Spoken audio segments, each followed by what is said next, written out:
जनता के मुद्दों से लेकर बिहार की सियासत तक, खेत खलिहान से लेकर देश में मचे घमासान तक दिखाते हैं सबकी जमीनी हकीकत। हमसे जुड़े रहने के लिए सब्सक्राइब करें आरबी न्यूज चैनल।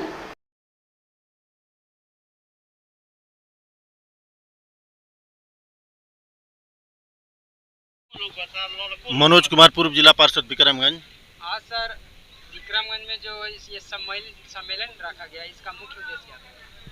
मुख्य उद्देश्य ये था कि हम लोग महागठबंधन की तरफ से प्रखंड स्तरीय कार्यकर्ता सम्मेलन विक्रमगंज की धरती पर साईं बैंकेट हॉल में राजा राम जी हमारे उम्मीदवार हैं। राजा राम जी की अध्यक्षता में उपस्थिति में हमारे विक्रमगंज के सारे कार्यकर्ता, इसलिए मीटिंग रखा गया है कि हम लोग के कोना कोना जो प्रखंड स्तरीय सम्मेलन हो रहा है, हम लोग के कहाँ गड़बड़ है, कहाँ सही है, उसको सुधार करने के लिए क्या उम्मीद जताया जा रहा है इस बार उम्मीद ये जताया जा रहा है कि बीजेपी जो है बहुत बड़का झूठा पार्टी है। बीजेपी के हर जगह से गरीब गुरबा की ये दिमाग में घुस गया है कि हमको संविधान बचाना है। बीजेपी संविधान बेचने का काम कर रहा है। हम लोग संविधान बचाने के पक्ष में हैं।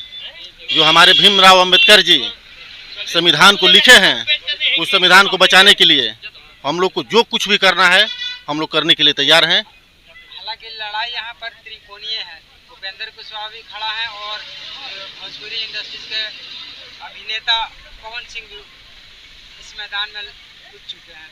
क्या उम्मीद जताया जा सकता है? देखिए, उम्मीद ये है कि हम लोग नचनिया बजनिया को वोट देने वाले नहीं हैं। नचनिया बजनिया कहाँ से आए, कहाँ गए।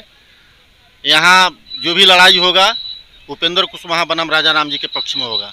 हालांकि ये भी बताया जा रहा है कि पिछले बार वो जीतने के बाद में क्षेत्र छोड़ चुके थे, पार्टी बदल दिए थे। इसलिए तो राजा राम जी के पक्ष में वोट बढ़ रहा है। राजा राम जी लड़ाई बना रहे हैं। राजा राम जी के पक्ष में सारे दल के और सारे समुदाय के वोट बहुत अपार हम लोग को मिल रहा है। हम लोग अपार वोट से चुनाव यहाँ से जीतेंगे, इसमें कोई कठिनाई नहीं है। मेरा नाम हुआ इमरान खां, ग्राम पोस्ट घुसिया कला, थाना विक्रमगंज, जिला रोहतास के रहने वाला हूँ। यहाँ जो कार्यक्रम किया गया, इसका मुख्य उद्देश्य क्या था? यहाँ मुख्य उद्देश्य है देश बचाना, संविधान बचाना और राजा राम सिंह को जिताना और झूठा प्रधानमंत्री को हराना। क्या उम्मीद लग रहा है आपकी बार? अबरी बार एकदम उम्मीद लग रहा है, श्योर है। ये पूरे जनता, ये हम नहीं बोल रहे हैं, पूरे जनता का उम्मीद है और जनता का ये आश्वासन है कि ऐसा झूठा प्रधानमंत्री नहीं चाहिए हमें, जो 15 लाख रुपया नहीं दिया, 2 करोड़ नौकरी नहीं दिया, 20 करोड़ नौकरी देना चाहिए था। और सबसे बात यह है कि हम भूखे जी सकते हैं, हम भूखे रह सकते हैं, नंगे रह सकते हैं, लेकिन हम अपने बाबा के संविधान को जलने नहीं देंगे किसी भी कीमत में। पूरे देश के हम लोग नर नारी साथ हैं, बूढ़े बच्चा जवान किसान मजदूर दलित अल्पसंख्यक, हम लोग तैयार हैं कि संविधान बचाएंगे और देश बचाएंगे और झूठा प्रधानमंत्री से कुर्सी को छीन करके हटाएंगे उसे। छात्र राष्ट्रीय जनता दल वीर कुमार सिंह सचिव। क्या कहना चाह रहे हैं इस बार किसकी सरकार बनना चाहिए भारत?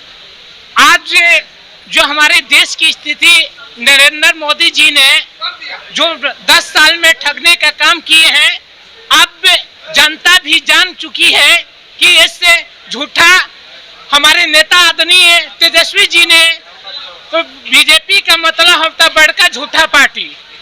हमने पहले चरण की जब चुनाव हुई तो मोदी जी को समझ में आ गया कि जनता अब विकास की धारा 17 साल में जो काम नहीं हुआ, हमारे नेता उप मुख्यमंत्री बनकर वो 17 महीना में करके देखा है।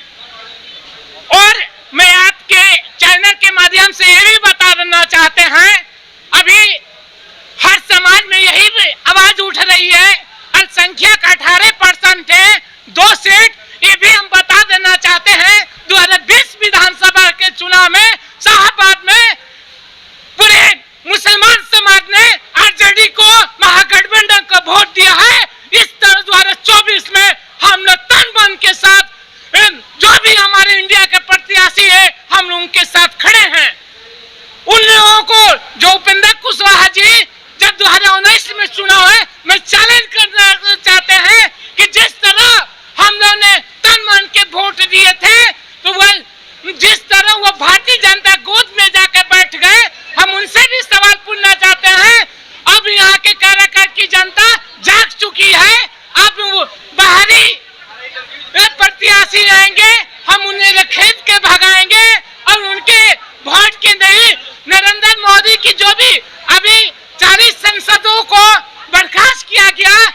मोदी जी का नीति रात में 2 बजे रात में सुप्रीम कोर्ट के दरवाजे खुलती है।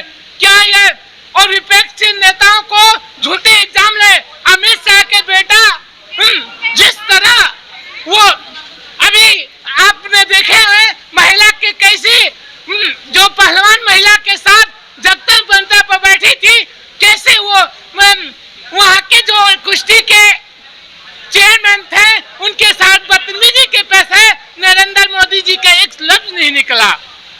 मणिपुर जलता हुआ वहाँ भी एक लफ्ज नहीं बोले।